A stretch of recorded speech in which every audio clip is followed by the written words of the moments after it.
क्या आपके भी बैंक अकाउंट से पैसा डेबिट होते हैं? बैंक आपके अकाउंट से आपको बिना इन्फॉर्म किए पैसा काट लेती है। आज का हमारा टॉपिक है कि आपके अकाउंट से भी पैसे कटते हैं क्या, पैसे आपके अकाउंट से डिडक्ट हो रहे हैं क्या।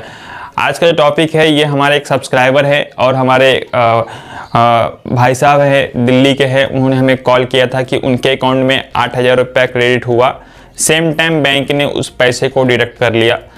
सेम क्वेश्चन हमारे एक चंचल भाई साहब हैं, उनका था कि उनका कोरोना काल में जॉब चला गया और जॉब की वजह से उनके अकाउंट में सैलरी नहीं आ रही है, तो क्या उस स्थिति में बैंक उनसे चार्जेस लेगा? जी हाँ, बट टॉपिक पे आगे बढ़ने से पहले अगर आप चैनल पे नए हो तो चैनल को सब्सक्राइब कर लीजिए, क्योंकि आपको डेली बेसिस ऐसे ही फायर वीडियो देखने को और सीखने को मिलेगा।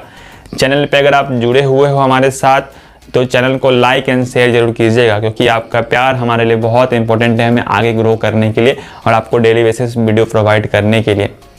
हर वीडियो के लिए एक पर्सन के लिए एक लाइक तो बनता है।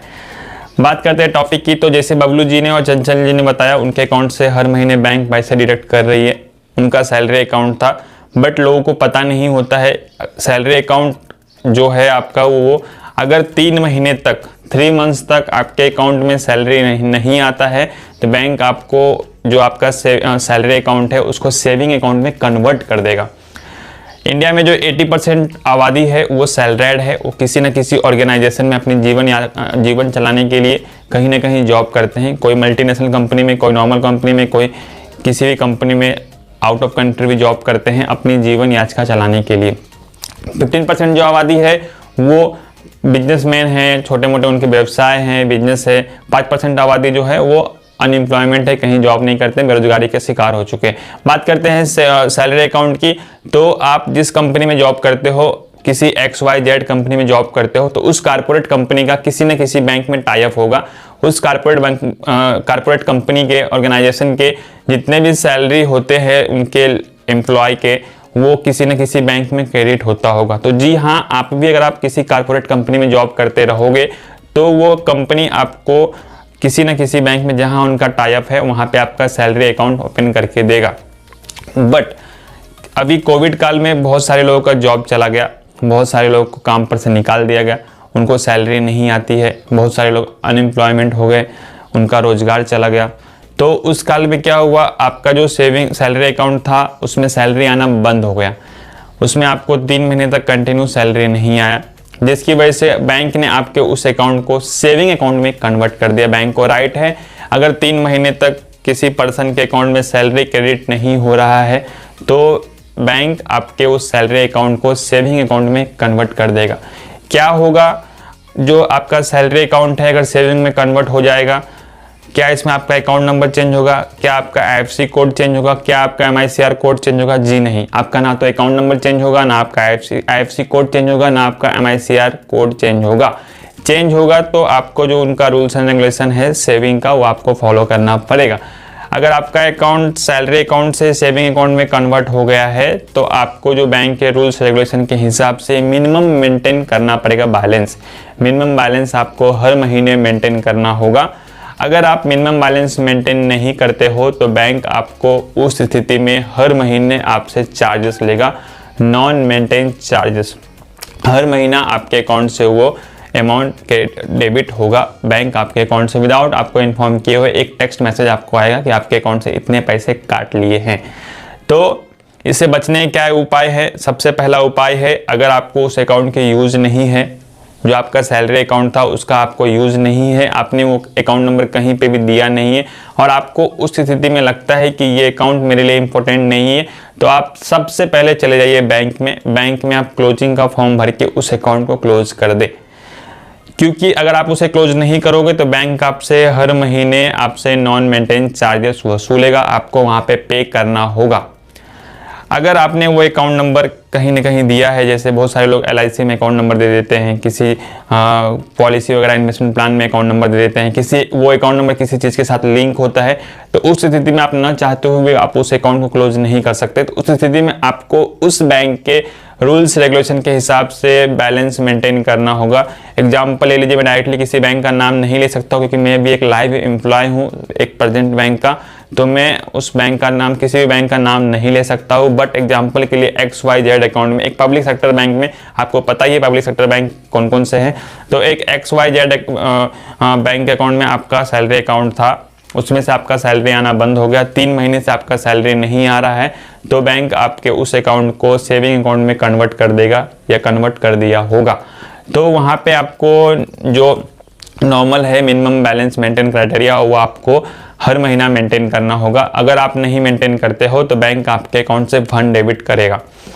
अगर क्या होगा जब आपके अकाउंट में फंड नहीं रहेगा, तो अगर आपके अकाउंट में फंड नहीं है तो बैंक आपके अकाउंट को हर महीना आपके अकाउंट को लीन में डालते जाएगा। एग्जांपल के लिए किसी XYZ बैंक अकाउंट बैंक का जो मिनिमम बैलेंस मेंटेन जो है और वो मेंटेन नहीं हो रहा, तो बैंक का जो चार्जेस है वो 500 रुपीज़ प्लस GST है, बट आपके अकाउंट में फंड नहीं है तो हर महीना 500 प्लस GST आपके अकाउंट में लीन लगता जाएगा।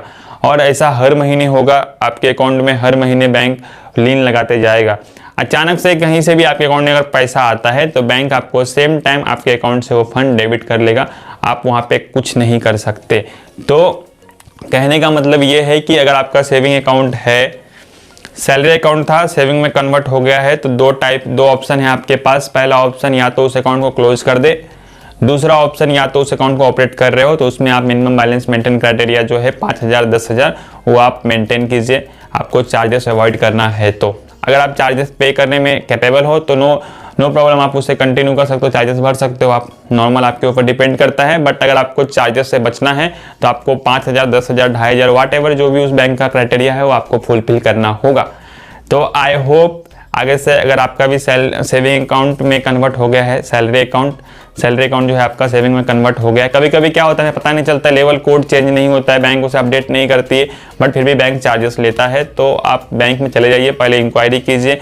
अगर आपका सैलरी अकाउंट सेविंग में कन्वर्ट हो गया है तो आप उस अकाउंट को या तो क्लोज कर दे या तो उसे ऑपरेट करके उसमें मिनिमम बैलेंस क्राइटेरिया फुलफिल करें।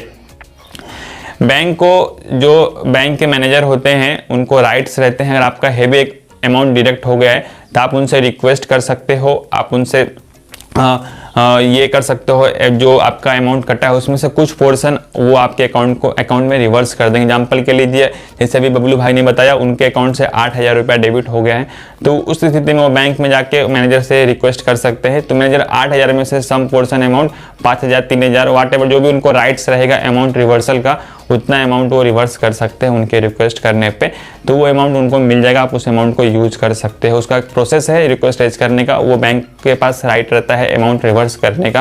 वो डिपेंड करता है आपका ट्रांजैक्शन कैसा है, आपका जो भी है बिहेवियर नेचर भी आता है, उसमें हम लोग तो फॉलो करते हैं कि कस्टमर कैसा किस बिहेवियर का है, कैसा उसका ट्रांजैक्शन है, कैसे उसके अमाउंट में जो मॉनिटरिंग ट्रांजैक्शन है कैसे हो रहे, बहुत सारे उसमें मॉनिटरिंग का स्टेप है, तो वो फॉलो करके हम लोग उनका अकाउंट से फंड रिवर्स कर देते हैं।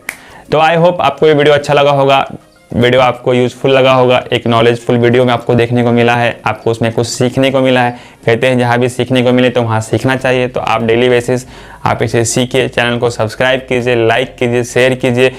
जो आपने मुझसे सीखा है वो आपके दोस्तों के साथ भी शेयर कीजिए, क्योंकि वो भी एक सैलरीड पर्सन है, कहीं ना कहीं जॉब कर रहे हैं, उनका भी सैलरी जा सकता है, वो भी अनएम्प्लॉयमेंट हो सकते हैं। तो उस स्थिति में आप उन्हें हेल्प कीजिए, इस वीडियो को आप उन्हें शेयर कीजिए ताकि उन्हें भी एक नॉलेज मिल सके।